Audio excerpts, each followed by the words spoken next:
Добра. Ну і от хацеў сённяшні занятак паказаць нашу праграму сённяшняга занятка. Першае, памятаеце, я вам даваў домашнія заданні. Некаторыя даслалі мне свае фотаздымкі і вось я хацеў бы прайсці па адказах на запытанні нашых удзельнікаў, што гэта такое. І першае, што я хацеў бы паказаць, вось даслалі такую упакоўку сока. Мабыць, гэта быў мультыфрукт.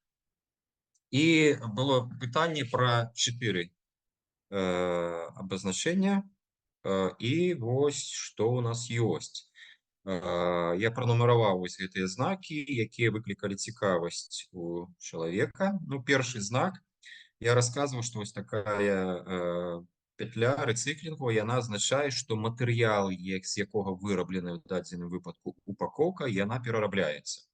Але чалавека здзівіла, па-першае, тут спалучэнне некалькіх лацінскіх літар, якія азначалі розныя матэрыялы, і лічбы 84, якія таксама з'яўляюцца, яны сведчаць пра нейкі канкрэтны матэрыял, з якога выраблялася гэтая упакоўка. Ну, гэта так званая тэтрапакаўская упакоўка, якая шырока выкарыстоўваецца ў свеце для захоўвання не толькі харчовых прадуктаў.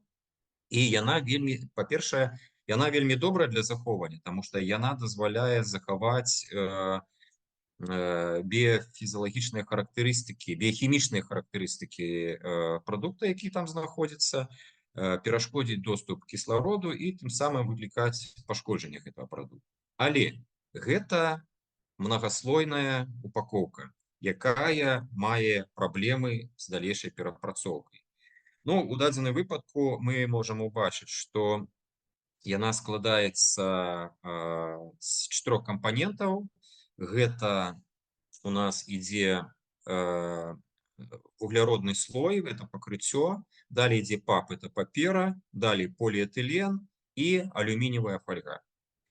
Не ва ўсіх краінах свету наладжана перапрацоўка тэтрапаку, тут у Польшчы яна наладжана. І сутнасць заключаецца ў тым, што эта упакоўка, яна вельмі моцна дробіцца да невялічкіх часцін, і потым пасля ідзе ўжо падзяленне гэтых кампанентаў і ўжо выкарыстанне як карысных рэчываў. Нумар 2. Вось такі цікавы значок, які азначае, што гэты прадукт, ён поўнасцю расліннага паходжання, з мінімальнай перапрацоўкай, і ён адносіцца да катэгорыі веганскіх прадуктаў. Гэта знак, які мае заканадаўчае пацверджанне, то есть ён выдаецца спецыяльнай арганізацыі, якая сертыфікуе гэтыя прадукты. Вось такі цікавы значок 3, пратэра. Я, дарэчы, паказваю сайт, дзе знаходіцца больш падрабязнае апісанне гэтага знака, і акрамя таго, спіс тых прадуктаў і тых прадуцэнтаў, якія маюць права наносіць такі значок. Упершыню ён з'явіўся ў Злучаных Штатах Амерыкі і паказваў, што прадукт з такім знакам не утрымлівае генетычна мадыфікаваную сою. Пра такія генетычна мадыфікаваныя прадукты я расказваў на мінулай лекцыі. І паступова, акрамя таго, што ён азначае, што прадукт не ўтрымоўвае генетычна мадыфікаваныя арганізмы, з цягам часу, а гэты значок ужо дзейнічае 10 гадоў 15, гэта сертыфікацыя дзейнічае гадоў 15, яна таксама далучыла да сябе гэта сертыфікацыя і іншыя паказчыкі, у тым ліку неўтрыманне хімічных сродкаў, неўтрыманне менавіта хімічных сродкаў падчас неўжывання хімічных сродкаў падчас вырабу гэтага прадукта. 4-й знак, ну, дзіўна, таму што чалавек, які даслаў, ён удзельнічаў у першай лекцыі, я расказваў, што гэта знак, паказваючы, што прадукт выраблены з устойлівай драўніны. Так званая сертыфікацыя FSC. Ну, дарэчы, вось быў 5-й значок, вось гэты B Corporation, але я не знайшоў ні на сайце гандлёвай сеткі, дзе купляўся гэты прадукт, ні ў інтэрнэце, што гэты знак азначае. Так што гэта нават для мяне загадка. Наступная катэгорыя прадуктаў, вось глядзіце, ну, тыя, хто быў на мінулай лекцыі, мабыць, скажуць, што гэта за значок, які паказаны нумарамі 1 і 2. Хто хоча нам адказаць?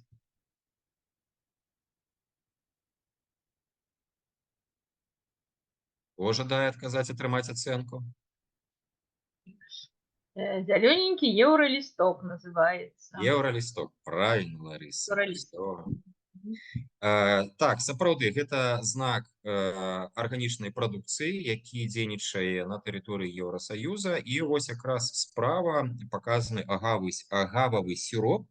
Агава трапічная расліна, зразумела, што ў Еўрасаюзе яна не расце. І я таксама распавядаў о тым, што шэраг прадуцэнтаў арганічнай сельгаспрадукцыі з краін па-за межамі Еўрапейскага Саюза таксама маюць права сертыфікавацца па нормах Еўрасаюза. І гэта пазначана, вось на гэтым агавым сіропе на упакоўцы пазначана, што рольніцтва з-поза Уніі Еўрапейскай, то есть сельская гаспадарка за межамі Уніі Еўрапейскай.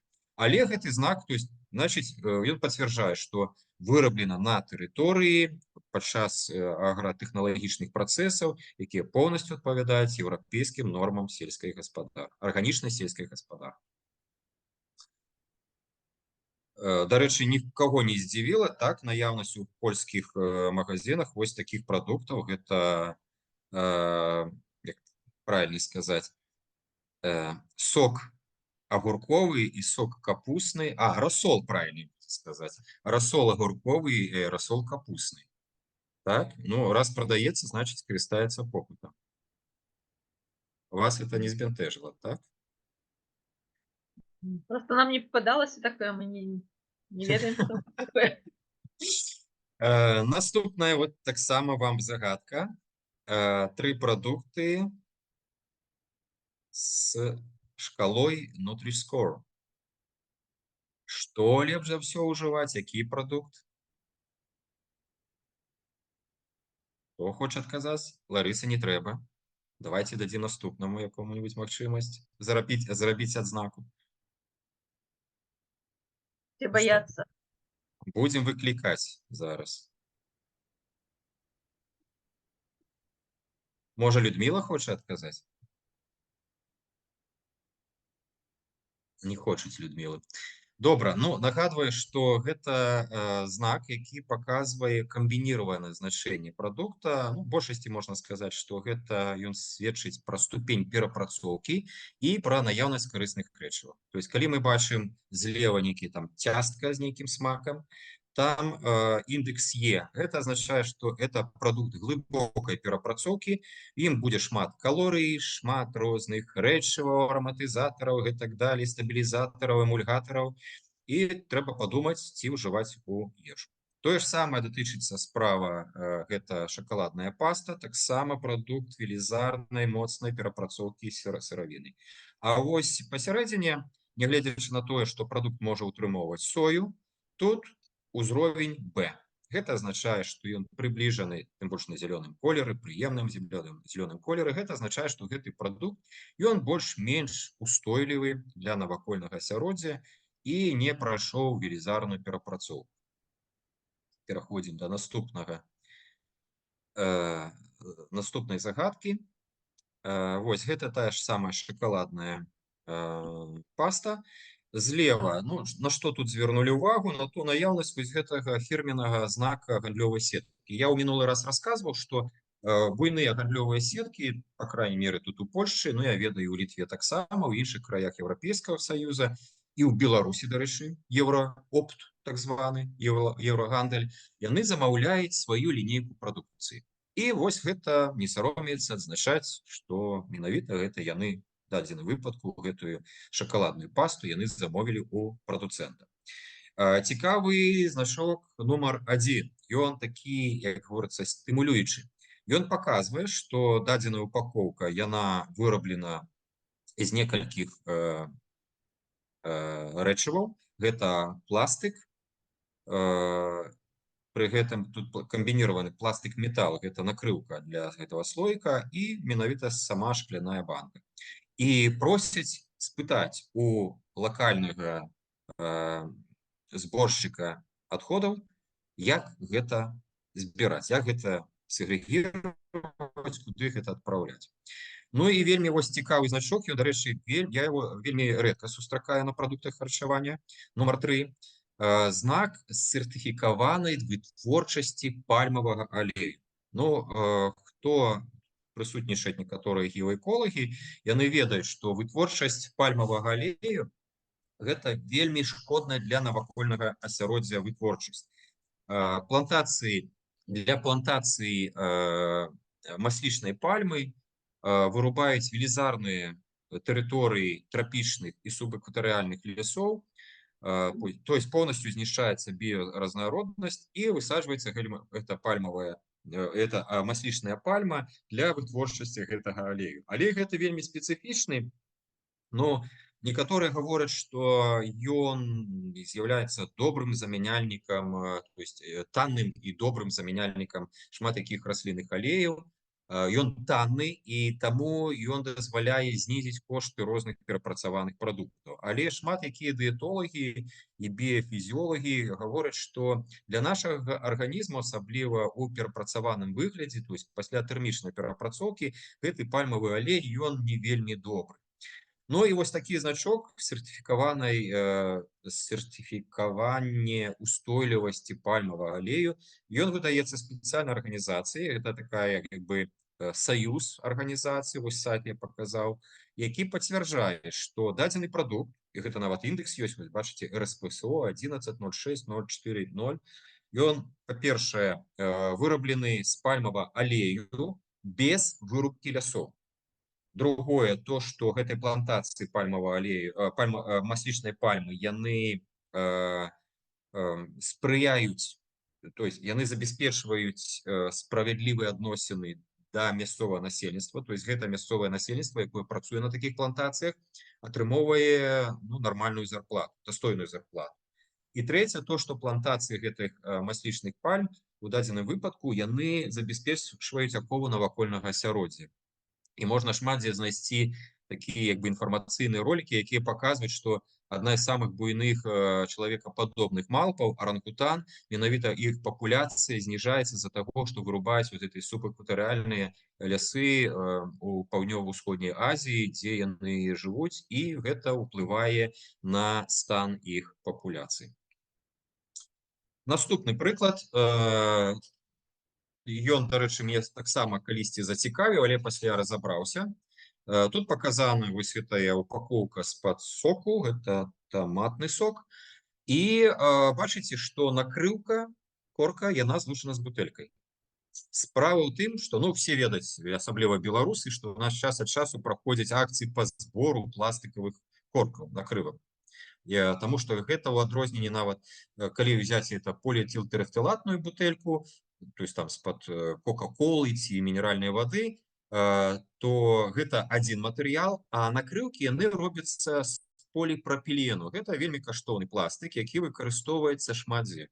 То есть можна вырабляць і пластыковую мэблю, можна рабіць пратэзы для інвалідаў і шмат чаго, якіх карысных рэчаў. То есть гэта сыравіна вельмі карысная.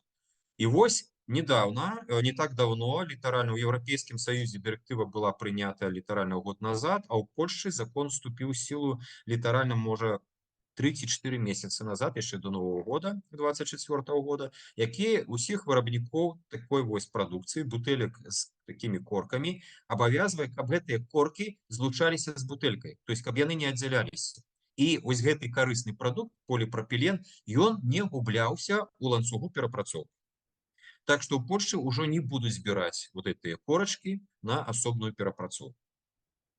І яшчэ цікавая рэч, на упакоўцы гэтага томатнага соку вельмі цікавае значэнне, спажывецкае значэнне, тым, што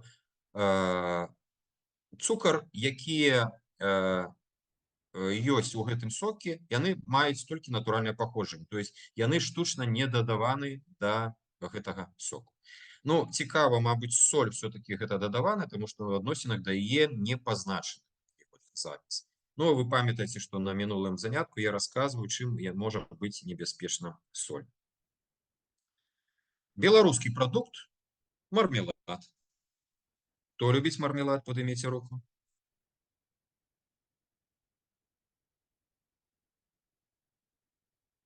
Не хочуць гаварыць. расказваць свае прыхільнасці. Мікалай падняў руку. Ну, сапраўды, гэта вельмі, з пункту гледжання уплыву на арганізм, вельмі якасны прадукт. І, дарэчы, ён лічыцца вельмі такім здаровым. Мармелад – гэта вельмі здаровы прадукт. Канешне, все залежыць ад таго, што ў ім у яго складзе ёсць. Ну, в прынцыпе, паглядзелі мы, што тут нічога дрэннага няма. Адзіны такі выклікаючы пытанне харчовы дадатак – это стабілізатар Е452, і ён уваходзіць у склад жліруючага агента пектіна. Гэта поліфасфат натрыя. Але гэты стабілізатар, гэты эмульгатар, ён, дарэчы, можа быць карысным для чалавека, таму што ён дазваляе, ён спрыяе абмену кальцыя. І хаця у адносінах да яго ёсць там максімальная канцэнтрацыя для ўжывання, там 70 мг на кілаграм вагі чалавека, гэта вельмі малая норма, то есть вельмі велізарная норма, якая, конечно, нават калі есці мармелад круглыя суткі, і вы яе не дасягнеце. Ну і тут вельмі цікавыя рэчывы ёсць. Ну, цытрат натрыя – гэта натрыевая соль лімоннай кіслаты, агар-агар, які спрыяе таксама кальцыеваму абмену, канцэнтраваныя сокі, фарбавальнікі ўсе тут натуральныя. То есть лютэін адносіцца да біялагічна актыўная дабаўка, якая нейтралізуе свабодныя радыкалы ў арганізме. Куркумін – это навогуле вельмі цікавы фарбавальнік. Ён і фарбавальнік, ён і антыаксідант. Это той фарбавальнік, які атрымоўваецца з куркумы. Кармін таксама вельмі цікавы. Ну, дзіўна, што напісана словам, таму што як харчовы дадатак гэта Е120. Мае у залежнасці ад кіслотнасці або аранжавы, або чырвоны, або фіялетавыя колеры. Ну і хоць гэта і сінтэтычны фарбавальнік, але ёсць і натуральны, але яны вельмі дарагія. Вот карміны яны атрымоўваюцца з насякомых кашыніляў і вядомы ў гісторыі як адзін з самых першых такіх арыстакратычных фарбавальнікаў. Ларыса, пытанне? Я просто чакала, як вы закончыце, што які ж ён карысны гэты мармелад, я хацела сказаць, які ж ён дрэнны, таму што першае месца займае цукар. То бок цукру больш, чым усіх астатніх карысных рэчываў. Ну, мы не разглядываем дадзены прадукт як з пункту гледжання дыеталогіі, это все роўна суб'ектыўна. Ну, для мяне ён карысны. Так што для кожнага чалавека, кожны чалавек сам вызначае карыснасць дадзены выпадку цукру. Для кагосьці ён не карысны, для кагосьці сапраўды ён можа быць карысны, асабліва тых людзей, якія шмат трацяць энергіі. Ну, вось яшчэ адзін прадукт. Дарэчы, адзін з, ну, я б не сказаў, што ён спрэчны, то есть ён па свайму складу вельмі добры. І гэта пацвярджае тое, што гэты гамагенізіраваны сырок са ванілевым смакам, тут можна пазначыць, што яго трэба, як вы дасталі з лядоўні, трэба спажыць на працягу 6 гадзін. Гэта азначае, што ён без моцнай тэхналагічнай апрацоўкі, нейкай там пастэрызацыі, і ён, па сутнасці, як нейкі свежы прадукт. Ну і склад такі таксама вельмі добры, то есть нават араматызатары яны з натуральных рэчываў. Ну, таксама мне тыя, хто паказалі гэты прадукт, запыталі, а ці не будзе шкодзіць навакольнаму асяроддзю вось гэтая упакоўка. Ну, дарэчы, паказана, што упакоўка яна перапрацоўваецца. Дарэчы, меня вельмі здзівіла, адно было з самых першых пытанняў спецыялістам, калі я даведаўся пра сістэму кіравання адходамі ў Польшчы. Я спытаў, а ці у Беларусі, я памятаю, вельмі доўга такі быў наратыў прасоўваўся, што уся упакоўка, якая забруджана рэшткамі харчовых прадуктаў, яна павінна отправляться у контейнер змешанных отходов. У Польши не. Калі гэта написано, что гэта пластик, то трэба да пластика, калі папера, то да паперы. То есть технология перапрацоўкі отходов, твердых бытовых отходов у Польши, яна дае магчымасць перапрацаваць нават прадукцыю, якая мае некія сляды харчового продукту. Гэта вельмі добра. Ну, такія тэхналогіі, дзякуй Богу. Якія будуць пытанні по домашнему заданню? Можна мне пытанне? Можна. Я сярод сваіх прадуктаў, якія апошнім часам ужываю, не знайшла нічога такога глубока перапрацаванага, акрамя таматнай пасты. Але самае дзіўнае, што мяне здзівіла, ну я не дастала, прабачце, фота, магу паспрабаваць, калі атрымаецца ў чат начапіць яго. Там няма ніякіх кансервантаў у гэтай пасце. Это мінская называе, соус таматны, прабачце, не паста, соус таматны мінскі. Я ведаю такі. Але мяне здзівіла, што пару гадоў таму, калі я карысталася гэтым соусам і паставіўшы яго ў лядоўню пасля першага карыстання, тыдні праз 2 з'яўлялася плёнка цвілі на ім. То есть плесень. А тут я уже карыстаюся довольно долго, уже апошнюю лыжку. І няма яе. А плесені так. Цвілі ніякой не нарастае, плесені ніякой ні белай, ні зялёнай няма. І у складзе амаль уксусу я таксама нічога не знайшла з кансервантаў.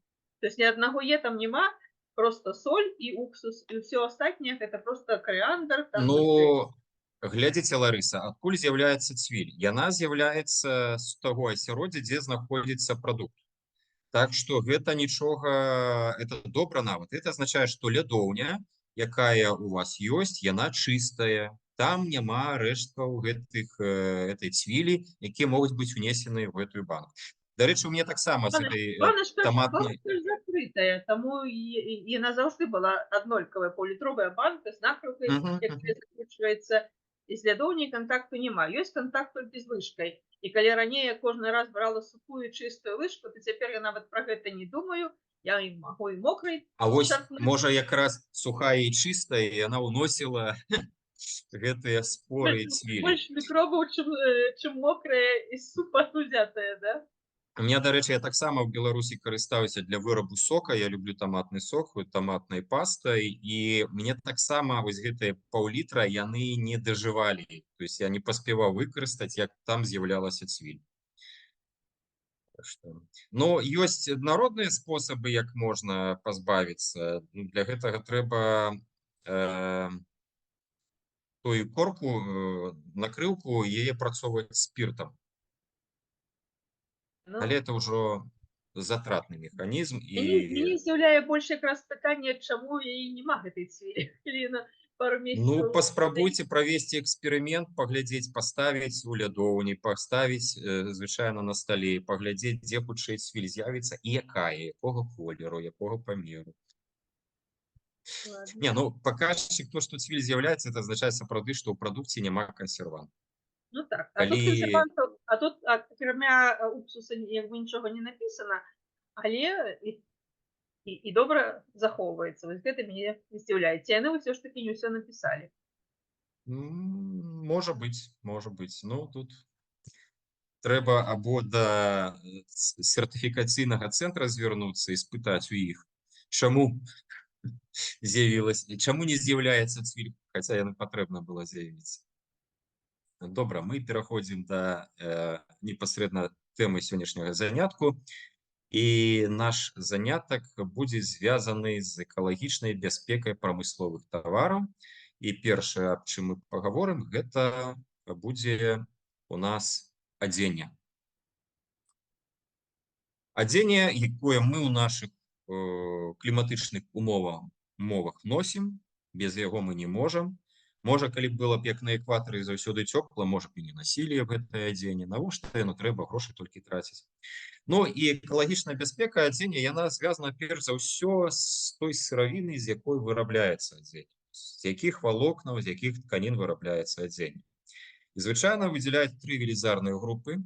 типаў валокнаў, гэта натуральныя, штучныя, сінтэтычныя, якія па-свойму уплываюць як звязаны з асаблівасцямі працэса вытворчасці, так і звязаны з працэсамі выкарыстання гэтых валокнаў і гэтых тканін.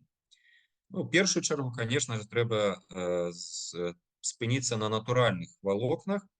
Гэта две групы, это могуць быць валокны расліннага паходжання, у іх большасці мы ведаем, гэта бавоўна, па-рускі хлопак, гэта наш лён, класічны беларускі.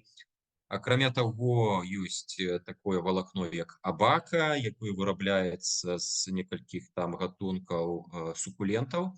Гэта таксама класічная беларуская расліна канапля. До 60-х, 1960-х годов канапля была одной из раслін, сельскохозяйственных раслін Беларусі, і яна карысталася попытам, тому што, па-першае, гэта расліна расце на самых розных глебах, яна не патрабуе хімічных сродкаў, аховы, мінеральных угнаенняў і так далее. Дарэчы, лён, канапля, абака, джут, крапіва гэта валокны так званыя лубяныя, то есть гэта валокны, якія утрымоўваюцца у складзе расліннага сцябла, і іх трэба правільна працаваць, каб атрымаць. Дарэчы, у крапіве таксама ёсць валокны, якія падобныя на канапляныя, яны адрозніваюцца гэтай цэлюлознай валокнай толькі велічынёй. Ну і трапічная расліна, трапічнае валакно джут, якое вырабляецца і да цяперашняга часу у велізарных аб'ёмах у трапічных краінах. Таксама сярод раслінных ёсць какосавае валакно. Ну, хто бачыў нават какосавы арэх, бачыў, як яно там аплятае гэты арэх. Ну, і ёсць яшчэ соевае валакно, але яно вельмі кароткае. То есть самі вось гэтыя валокны, яны кароткі па размерах і не забяспечваюць. З іх можна зрабіць нешта падобнае ваты, але вельмі цяжка зрабіць валакно, якое пасля можна выкарыстоўваць у вырабе тканін. Ну і ёсць найбольш шырока распаўсюджаны прыклады натуральных валокнаў жывёльнага паходжання. Гэта воўна, па-рускі шэрсць, то есть шмат якія млекакормячыя, іх воўна валодае велізарнымі, то есть вялікай добрай даўжынёй, якія гэтыя валокны можна пераплятаць паміж сабой і ствараць больш буйныя валокны і прасці з іх тканіну. Ну і шоўк, які з'яўляецца прадуктам вырабу насякомых. Шаўкапрад, так і называецца, это катэгорыя шаўкапрадаў, іх некалькі, ёсць тутавы шаўкапрад. У нас у Беларусі таксама нейкі шаўкапрад жыве ў лясах і лічыцца там, правильно сказаць, шкоднікам леса. Але гэта вось валокны, які ўжо даўно чалавек навучыўся выкарыстоўваць, і мы іх выкарыстоўваем да цяперашняга часу. Штучныя валокны, гэта валокны, якія вырабляюцца з нейкай прыроднай сыравіны. Я паказаў тры такія найбольш вядомыя прыклады. Гэта віскоза, ацетатна і бамбук. Ну, пра іх вытворчасць я трошкі пазней раскажу.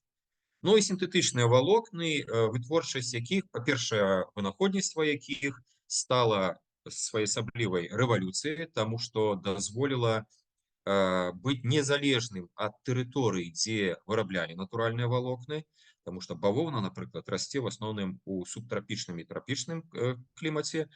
Ну, той же джут таксама, гэта цёплыя краіны, ну, толькі наш, а лён, дарэчы, таксама, ён прыўрочаны толькі да памераных кліматычнага пояса і, напрыклад, не расце дзесьці на поўначы або на поўдні, тых же трапічных зонах. І вынаходніцтва сінтэтычных валокнаў, яно пазбавіла краіны ад залежнасці ад крыніц гэтых натуральных валокнаў і забяспечыла шырокую даступнасць тканін. Нейлон, лаўсан, акрыл, поліэстэр, поліамід, эластан, мікрафібр, то есть кожны з гэтых сінтэтычных валокнаў, яны маюць свае характарыстыкі, і адна з самых галоўных характарыстык, што гэтыя валокны можна зрабіць вельмі тонкімі. То есть тканіна з гэтых валокнаў будзе тонкая, ну і тым самым яна будзе забяспечваць якасць адзення, потому что адна справа зрабіць тканіну з воўны, то есть это будет цяжкая тканіна, а сінтэтычная яна будзе вельмі лёгкая. Ну і якая жанчына не любіць якое-нибудь такое адзенне лёгкае, як говорится, паўпразрыстае, якое амаль што неадчувальнае, але абараняе чалавека ад знешняга асяроддзя. Ну і вось параўнанне гэтых розных валокнаў показано на вось этой картинке. То есть воўна, кашемір, альпака, лён, бавоўна, шоўк, паліэстэр, яны адрозніваюцца па сваіх памерах. Ну і калі мы будзем гаварыць пра розныя тканіны, іх уплыў, экалагічнае значэнне, то я, мабыць, на першым месцы все-таки пастаўлю наш родны лён. Это, па-першае, тканіна, якая расліна, сам лён, а это расліна, якая у працэсе вырошчвання яна забяспечвае экалагічную устойлівасць. Па-першае, яна не патрабуе яна патрабуе севазвароту, то есть яна не можа вырошчвацца лён на адным месцы шмат гадоў, то есть патрабуе вот такой змены расліны сельскагаспадарчай, вот этого севазвароту так званага. Плюс яна, выраб яе хоць і вельмі цяжкі, ресурсна затратны, але гэтая тканіна вельмі добрая для цела чалавека. То есть яна фізіялагічна добрая. Але вот эта асаблівасць, гэта тэрытарыяльная прыўрошчанасць да вырошчвання льну, робіць яго дастаткова рэдкай раслінай. Ну, вот показаны, сама тэхналогія, она вельмі цяжкая, потому что яна ўключае ў сябе шмат якіх працэсаў на полі, працэсаў на вытворчасці, пакуль не з'явіцца вось гэтая шэрая або адбеленая белая тканіна, прыгожая, якой славіцца Беларусь.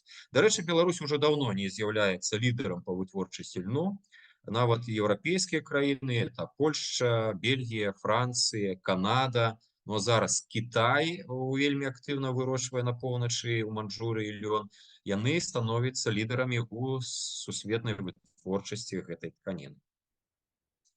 Ну, я хотел бы сказать еще раз, что лен – это технология вытворчасці льняной тканіны, яна бяспечная, у большасці ступені яна бяспечна для навакольнага асяроддзя і вельмі задавальняе фізіялагічныя патрэбнасці чалавека.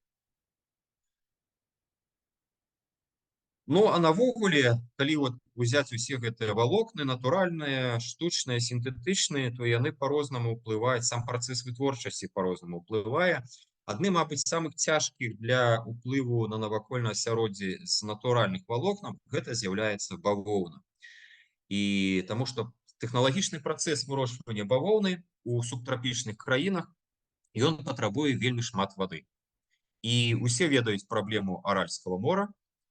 Якраз вось знішчэнне Аральскага мора звязана з выкарыстаннем вады рэк Сырдар'я і Амудар'я на плантацыі бавоўны ў Узбекістане, Туркменістане.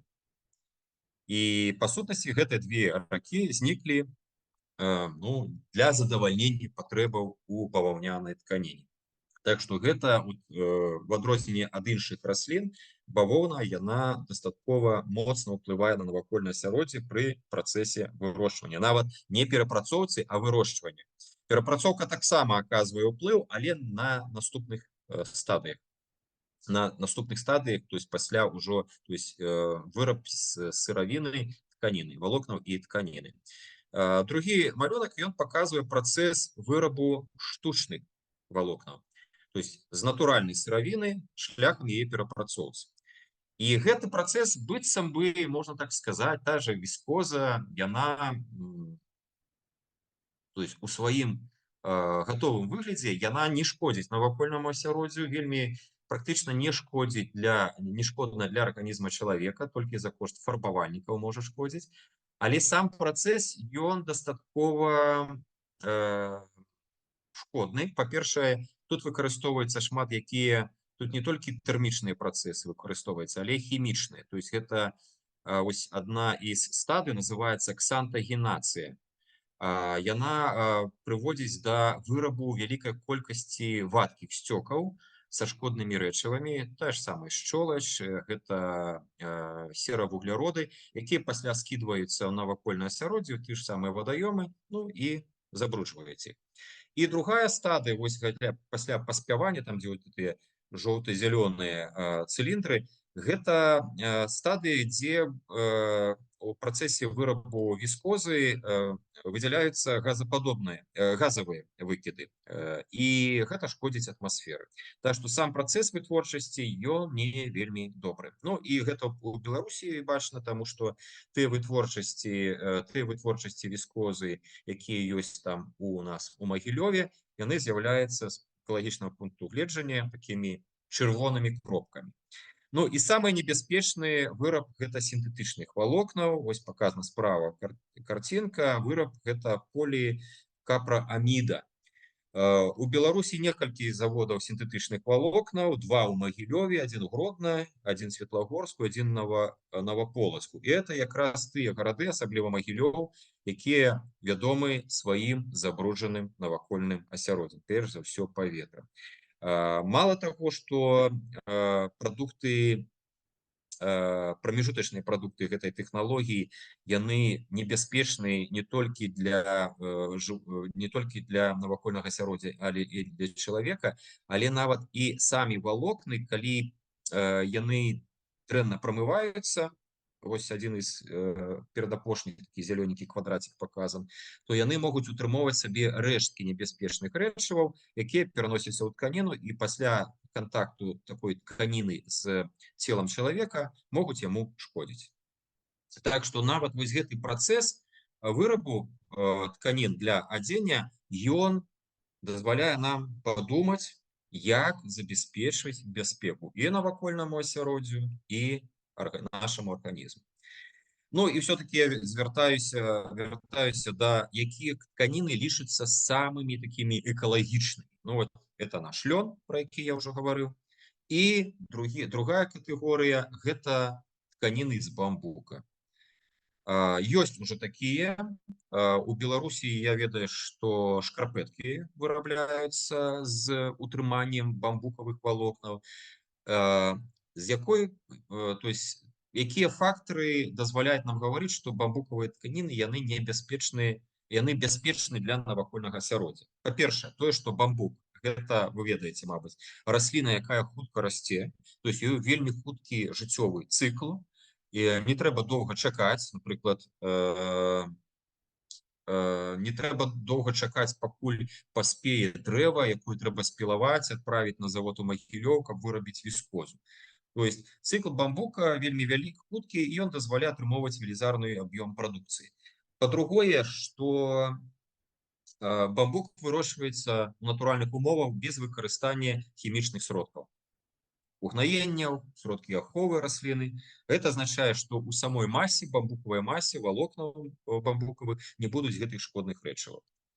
Так што рэкамендую звярнуць увагу на, ну, про лён беларусы все ведаюць, то на бамбукавыя тканіны, конечно, трэба звяртаць увагу. Ну і для таго, каб недоўга лазіць па інтэрнэту і шукаць, якая тканіна, якое адзенне бяспечна або небяспечна, для гэтага есть знакі сертыфікацыі. І вось адзін з самых распаўсюджаных знакаў сертыфікацыі, вось такой значок Confidence Textiles, які з'явіўся яшчэ ў 1992 годзе ў Германіі. І ёсць спецыяльны інстытут сертыфікацыі, які за гэты перыяд, амаль што 30 гадоў, ён уже сертыфікаваў больш за 200 000 вырабнікаў тэкстылю. Гэты знак азначае, гэта вот міжнародная сістэма сертыфікацыі, азначае, што сыравіна і гатовая тэкстыльная прадукцыя не утрымоўвае шкодных рэчываў. То есть яна ўлічвае таксама і сыравіну першапачатковую. Але гэта не адзін прадукт. Ну, калі вось гэты прадукт, ён зараз мае міжнароднае значэнне, то есть ён прызнаецца ва ўсім свеце. Дарэчы, калісьці былі і некаторыя трыкатажныя фабрыкі Беларусі, і нават тэкстыльны, мабыць, калісьці Аршанскі льнозавод нейкую партыю сертыфікаваў, але пасля яна знікла. То есть беларусы таксама мелі такія сертыфікаты. Ну вось хацеў бы паказаць знакі экалагічнай сертыфікацыі тэкстылю, якія выкарыстоўваюцца ў розных краінах свету. Злева направо, сверху вниз. Йока – это японский значок. ИЦ – это итальянский значок. Eco Sustainable Textile – это Нидерланды. Дальше четвертый – это США. Так само знизу Organic Trade Association – это США. Зверніться увагу ось на гэты значок ЭТКО, потому что на рынку Беларусі і іншых краін Еўропы з'яўляецца турэцкая прадукцыя.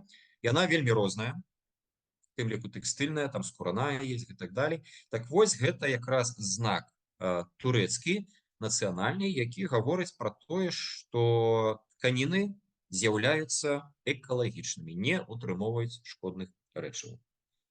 Наступны значок – гэта знак Великабрытаніі, і апошні 8 – гэта французская сертыфікацыя.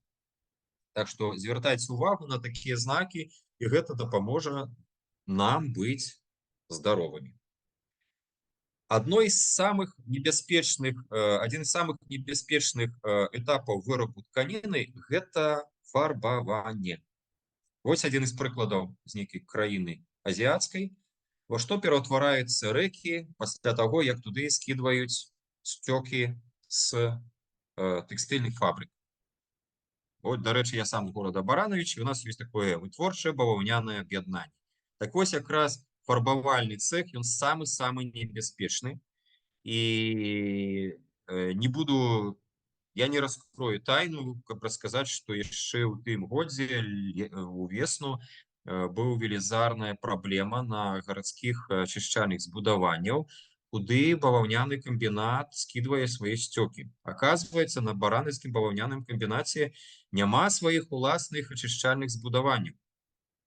Гэта ўсё трапляе ў камунальную сетку, і гэта аказалася, што такая норма, яна існуе з далёкіх 90-х гадоў, калі падлічылі, колькі будзе будаваць ачышчальных збудаванняў для самого камбіната, і вырашылі, што лепш будуць плаціць гораду, гарадскім ачышчальным збудаванням, велізарныя грошы, каб яны там все ачышчалі.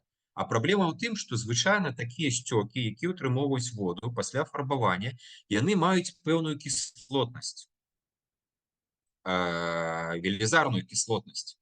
І такія сцёкі не павінны, то есть там калі pH 3-4, такія сцёкі не павінны трапляць на ачышчальныя збудаванні, таму што гарадскія ачышчальныя збудаванні абсалютнай большасці беларускіх гарадоў, яны працуюць на біялагічных працэсах.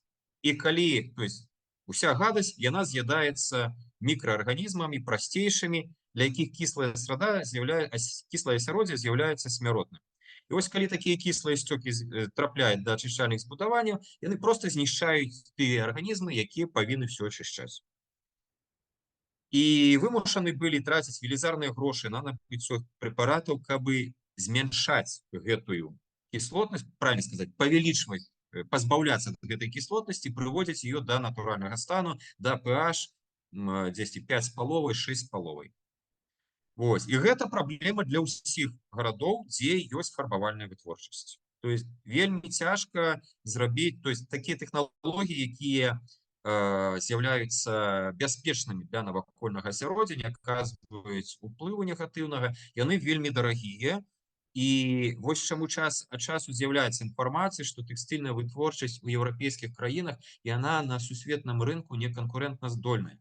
Таму што за кошт вялікіх затратаў на такія тэхналогіі тканіны з азіяцкіх, афрыканскіх, лацінаамерыканскіх краін, дзе не выкарыстоўваюцца такія дарагія тэхналогіі, яны больш танныя.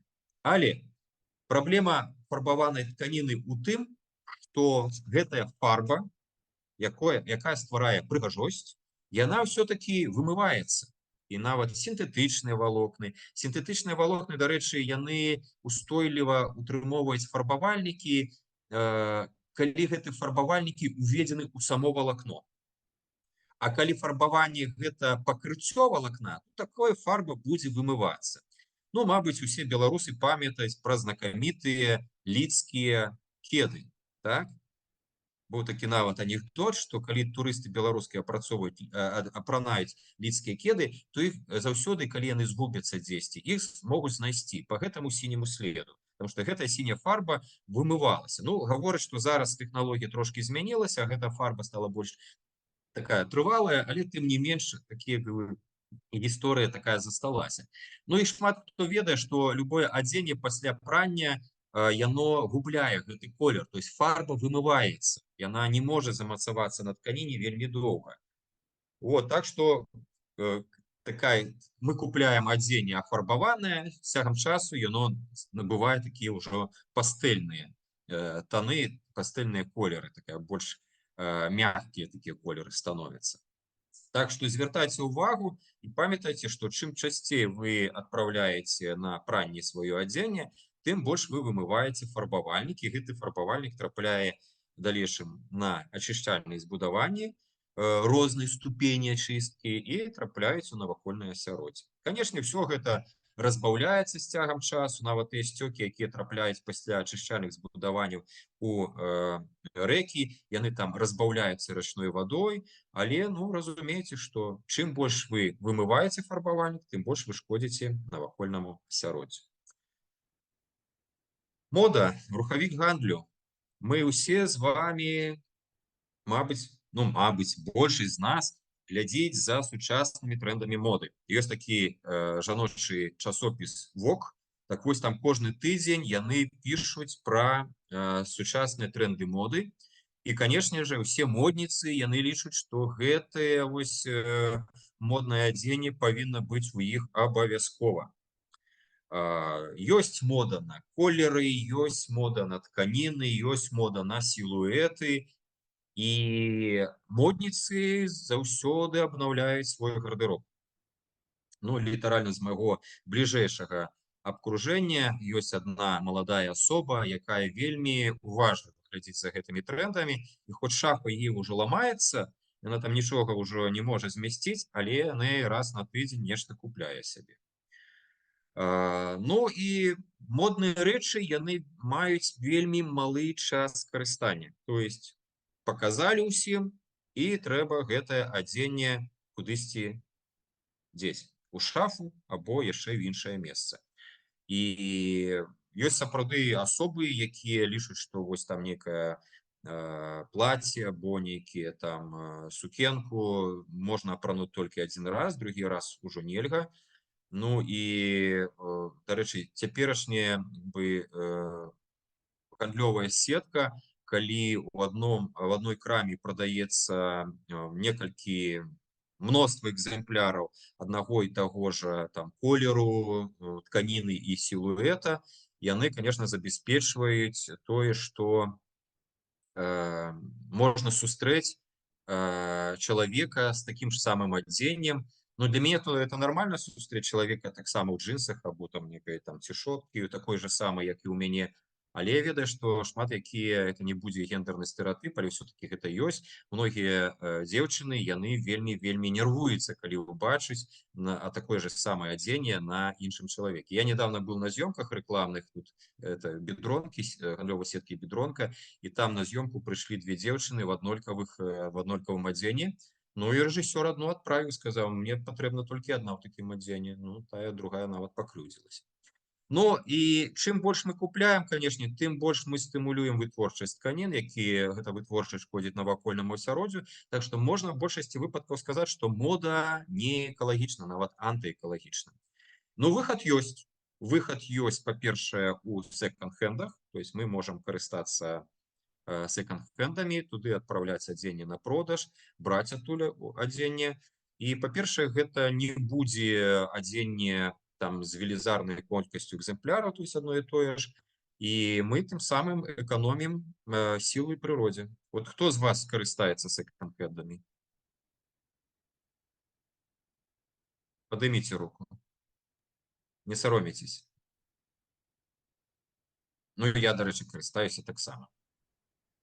Я лічу, што гэта добрая магчымасць якраз знізіць, па-першае, свае грошы, зэканоміць свае грошы. Ну і, дарэчы, у секондах можна знайсці вельмі добрае адзенне, вельмі такое зручнае, прыгожае, ну, якое пасля таксама можна адправіць камусьці пакарыстацца. Так што малайцы. Можна рэпліку на гэты конт? Можна.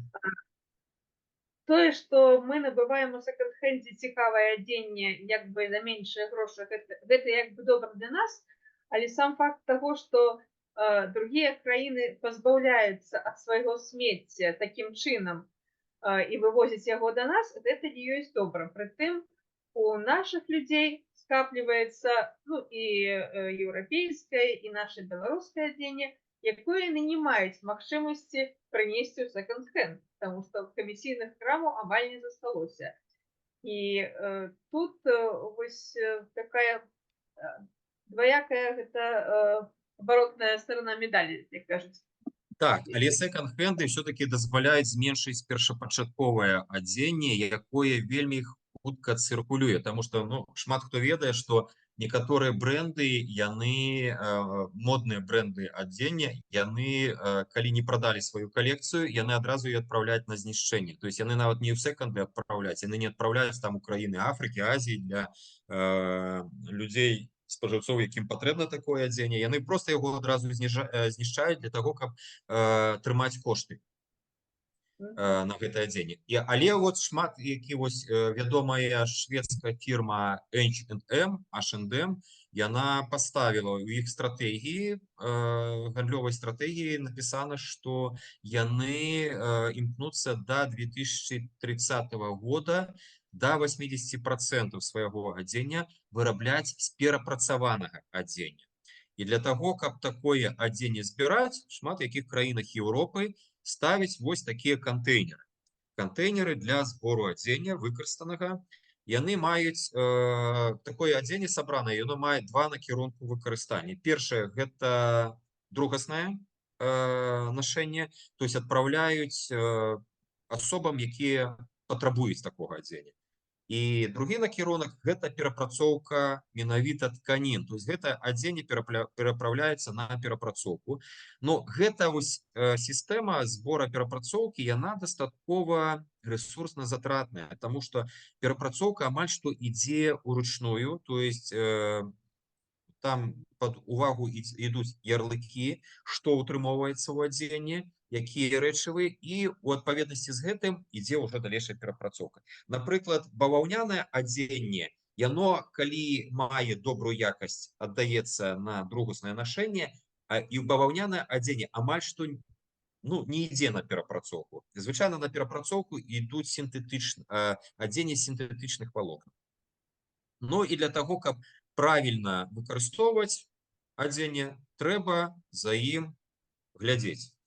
І ярлыкі на нашым адзенні дазваляюць доўга выкарыстоўваць тое ж самае адзенне. Вось гэтыя значкі, яны паказваюць не толькі ўтрыманне, то есть бачыце 100% бавоўна, але нам падказваюць, як за ім даглядаць. І чым больш мы будзем наш догляд за адзеннем адпавядаць гэтым значкам, тым больш будем карыстацца таким адзеннем.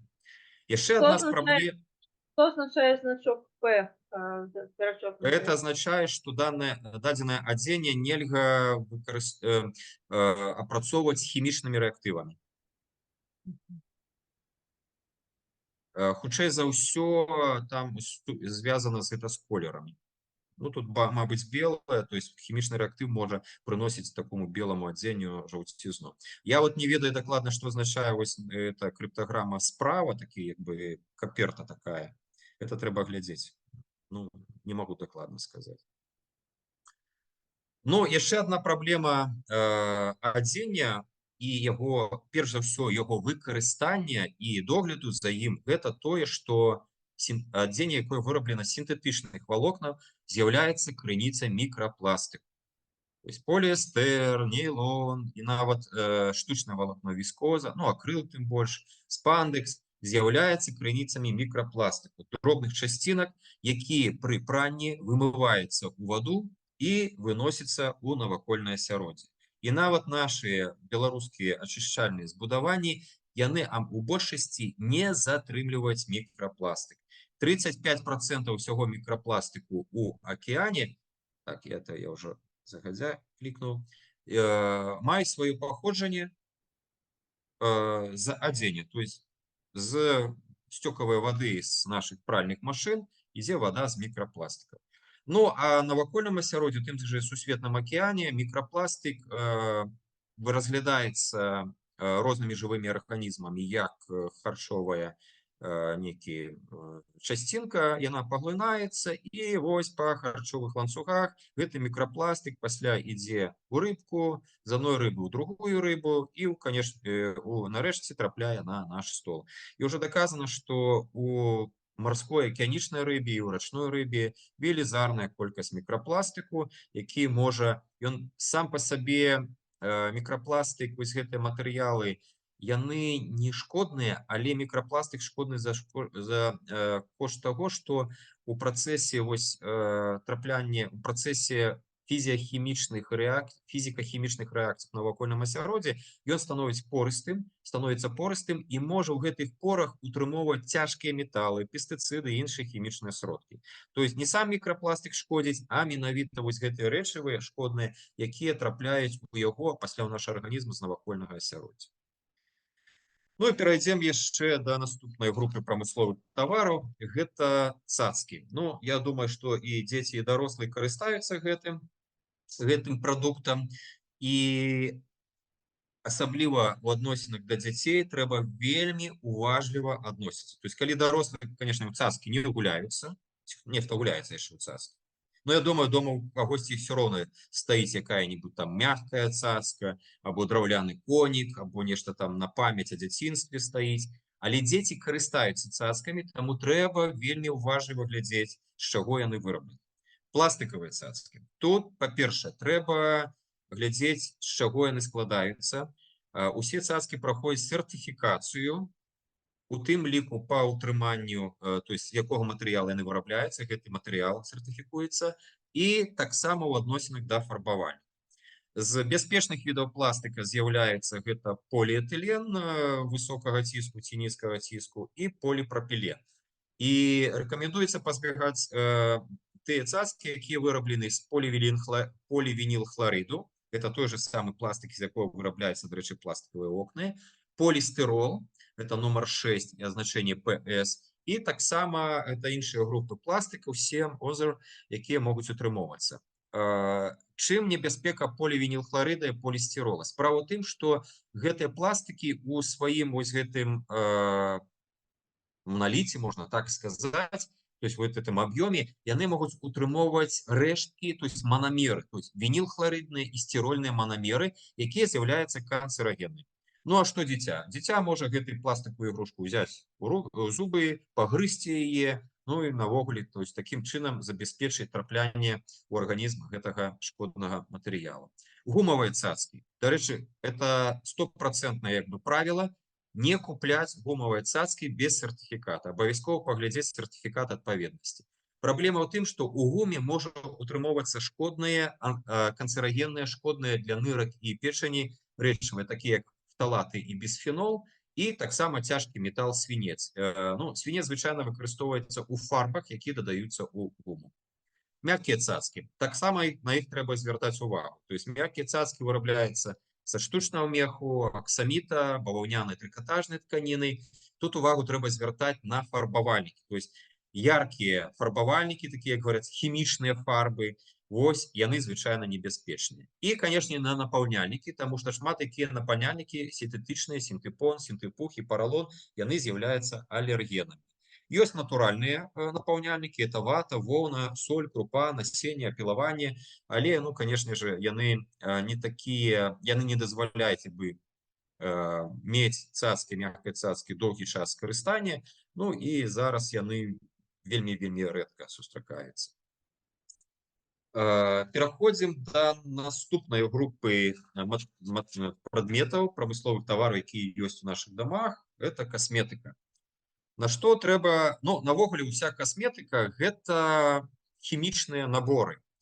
То есть яны складаюцца з розных хімічных прэпаратаў, якія дазваляюць нам быць прыгожымі на нейкі час або на пастаянную. Але ёсць групы шкодных кампанентаў, на якія трэба звяртаць увагу. Гэта парабены, пропіленгліколь, фармальдэгід, гідрахінон, лаўрет-сульфат натрыя, сінтэтычныя араматызатары і этаноламіны. У адпаведнасці са стандартамі усе кампаненты павінны быць указаны на упакоўцы касметыкі. І калі ласка, глядзіце. Чаму? Таму што парабены, яны выполняют яны роль консерванта выполняюць. То есть косметика и парфюмеры, косметика с такими компонентами, с парабенами, яны будут вельмі доўга захоўвацца. І большасці выпадкаў яны з'яўляюцца алергенамі, вельмі моцнымі алергенамі. Пропіленгліколь. Пропіленгліколь у касметычных сродках выкарыстоўваецца як паглынальнік вады. Па-другое, ён вельмі добра пранікае ў скуру і можа тым самым забяспечваць перанос у скуру нейкіх карысных касметычных рэчываў. Ну, безумоўна, што ён таксама можа быць алерген. Фармальдэгід. Фармальдэгід – гэта, дарэчы, вельмі моцны кансервант. І фармальдэгід, ну, можа, хто чуў такое рэчыва абеззаражваючае, называецца карболка. Карболка – гэта водны раствор фармальдэгіда. Калісьці на беларускай чыгункі карболкай апрацоўвалі вагоны пасажырскія, мелі такі спецыфічны пах. Так вось, фармальдэгід, ён, напрыклад, поўнасцю кансервуе белкі. І я калі вучыўся на біялагічным факультэце, у нас в анатамічнай лабараторыі быў такі прэпарат цела, былы труп, які захоўваўся ў растворе фармальдэгіда. Значыць, вы зразумееце, што калі ў касметыкі знаходзіцца фармальдэгід, вы можете з часам пераўтварыцца вось такі пастаянны прэпарат. Гідрахінон. Гідрахінон выкарыстоўваецца як ён абесцвечвае, то есть ён, дзякуючы яму, губляецца колер. І у вялікай колькасці гідрахінон можа таксама ўплываць на колер скуры, на колер валасоў, таксама вельмі трэба быць з ім асцярожным. Лаўрыл і ларет сульфаты натрыю – гэта рэчывы, кампаненты касметыкі, якія з'яўляюцца раздражальнікамі скуры. Ну і іх асаблівасць фізіялагічная то, што гэтыя кампаненты касметыкі, яны пашкоджваюць водны бар'ер эпідэрміса скуры. І скура становіцца больш сухой. Ну, сінтэтычныя араматызатары – гэта вядомыя алергены. Этаноламіны выкарыстоўваюцца звычайна як нейтралізатары. І, напрыклад, этаноламіны могуць сустракацца ў зубной пасце. Тут праблема вялікая пры глытанні, таму што этаноламіны вельмі шкодны для слізістай абалонкі страўніка. І таксама для нырак і печані. Ну, вось некаторыя таксама шкодныя кампаненты розных касметычных прэпаратаў. Вось бачыце, і ласьон можа ўтрымоўваць тэхнічны алей. У крэмах пропіленгліколь можа быць. Вельмі папулярны кампанент парабен, вельмі папулярны кампанент дэзадарантаў. У шампунях гэта вось лаўрыт сульфаты натрыя, мыла дыэтаноламін, паста флюарыд. Ну, флюарыд, дарэчы, гэта злучэнне фтору. У невялікай колькасці ён добры для зубоў, але у вялікай колькасці ён шкодны для зубоў. Фталаты гэта ў духах, ну і ў лаках фармальдэгід. Я, дарэчы, от знайшоў, калісьці мне на нейкай выставе падарылі вось гэты араматызатар. Бачна, так? Зараз яго. Зараз я гляну, ці бачна.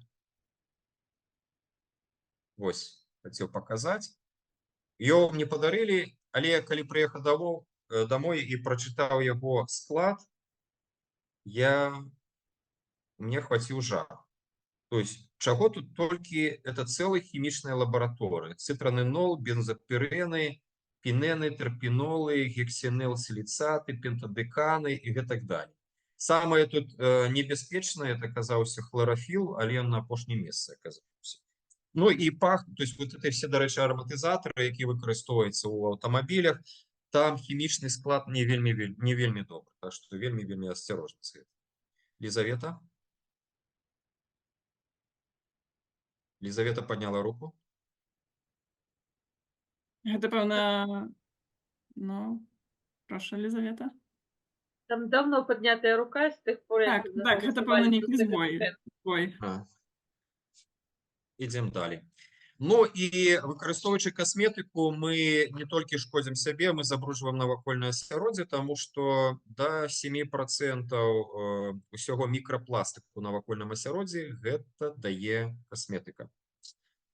Ну і я уже рассказывал про праблему, то есть мікрапластык, ён ідзе праз ачышчальныя збудаванні, трапляе ў прыроду і ўключаецца ў харчовыя ланцугі, і пасля мы купляем якой-нибудь там тунец, траску, яшчэ кого-нибудь, якую-нибудь марскую рыбку, лічым, што яна карысная, таму што там ёсць омега-3 кіслоты, гэтак яшчэ што-нибудь добрае, а разам з гэтым мы трапляем, сабе дадаем і мікрапластык.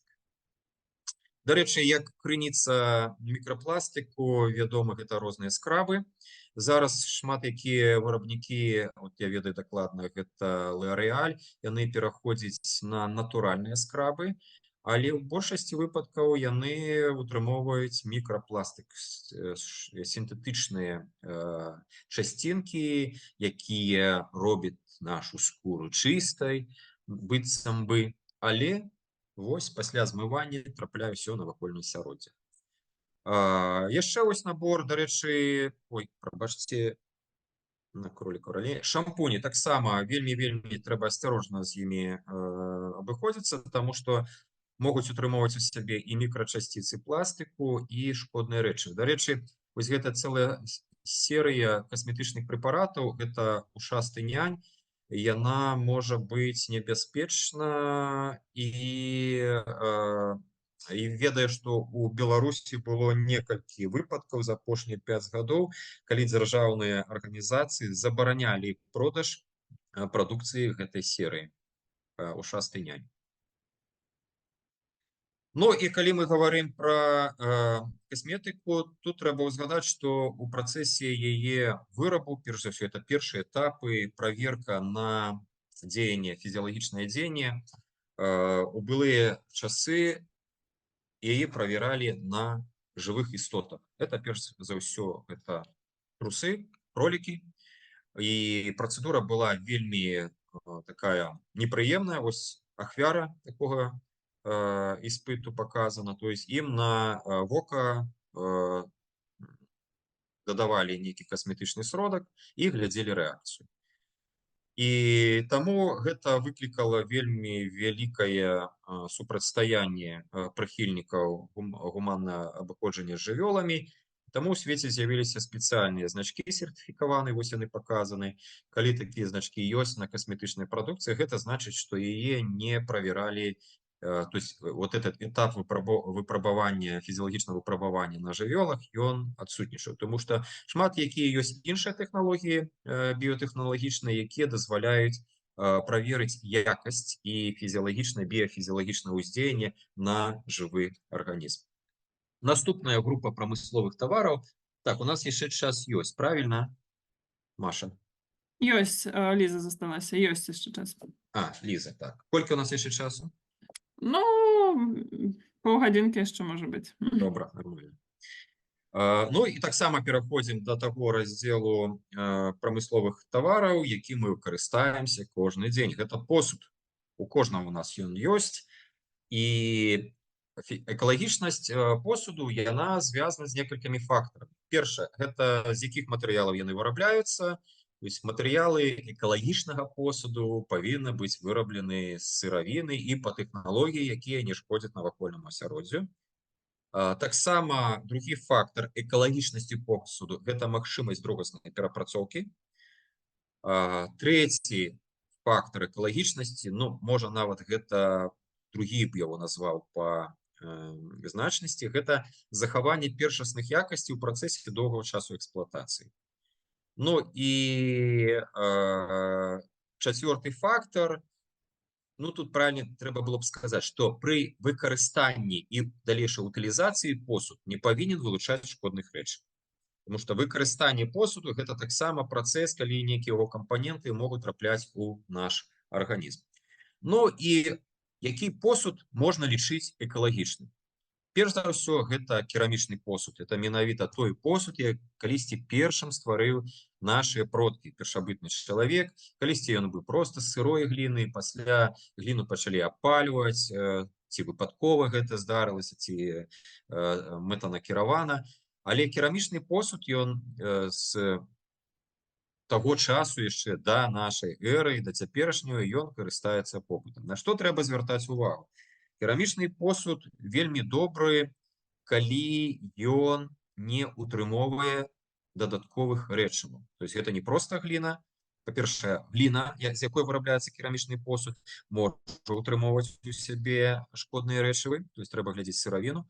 І па-другое, шмат хто ведае, што керамічны посуд, ён пакрываецца спецыяльным слоем, глазур'ю, якая вырабляецца шляхам спякання розных хімічных рэчываў, і натуральных, і штучных, і сінтэтычных. І вось якраз на гэтую глазурь трэба звяртаць увагу. Добра, калі керамічны посуд афарбаваны са знешняй стараны, але не з унутранай. То есть, калі унутраная сторона керамічнага посуду афарбавана, нечым пакрыта, тут трэба з асцярогай адносіцца і праверыць сертыфікаты, таму што увесь посуд перад выстаўленнем на продаж ён павінен праходзіць сертыфікацыю. Такія сертыфікаты павінны быць на кожным посудзе. Ну, акрамя рамесленых вырабаў, якія не падлягаюць такому посуду. Другая група посуду, гэта, якая лічыцца умоўна экалагічнай, бяспечнай для чалавека навакольнага асяроддзя, гэта шкляны посуд. Ну, сам працэс вытворчасці, ён можа наносіць шкоду навакольнаму асяроддзю, таму што пры вытворчасці шкла выкарыстоўваюцца тэрмічныя працэсы, там ідзе і спальванне паліва, і у шкляную масу дадаюцца розныя рэчывы, у тым ліку это могуць быць фарбавальнікі, якія могуць шкодзіць, але сам шкляны посуд, ён хімічна статычны. То есть, нават калі некае хімічнае рэчыва ёсць у шкляной масе, яно пры працэсе выкарыстання не будзе трапляць у арганізм чалавека і яму шкодзіць. Наступная катэгорыя посуду – гэта драўляны посуд. Ну, таксама у Беларусі гэта вядомая катэгорыя посуду, нашы продкі карысталіся, зараз гэта вяртаюцца да гэтага посуду. Ну, праблема драўлянага посуду таксама у сыравіне, з якога дрэва яно выкарыстана. Адна справа выкарыстаць, зрабіць там нейкі кубак або талерку з дрэва, якое вырашчана на прасторах Віцебскай вобласці, а другая справа, калі гэты посуд, ён зроблены з драўніны з якой-небудзь Брахенгскага ці Конікскага раёну. Такая драўніна можа утрымоўваць радыенукліды, і такія радыенукліды могуць трапіць у посуд. Таксама трэба вельмі уважліва глядзець за такім посудам, ну, глядзець з пункту гледжання сертыфікацыі самого вырабу.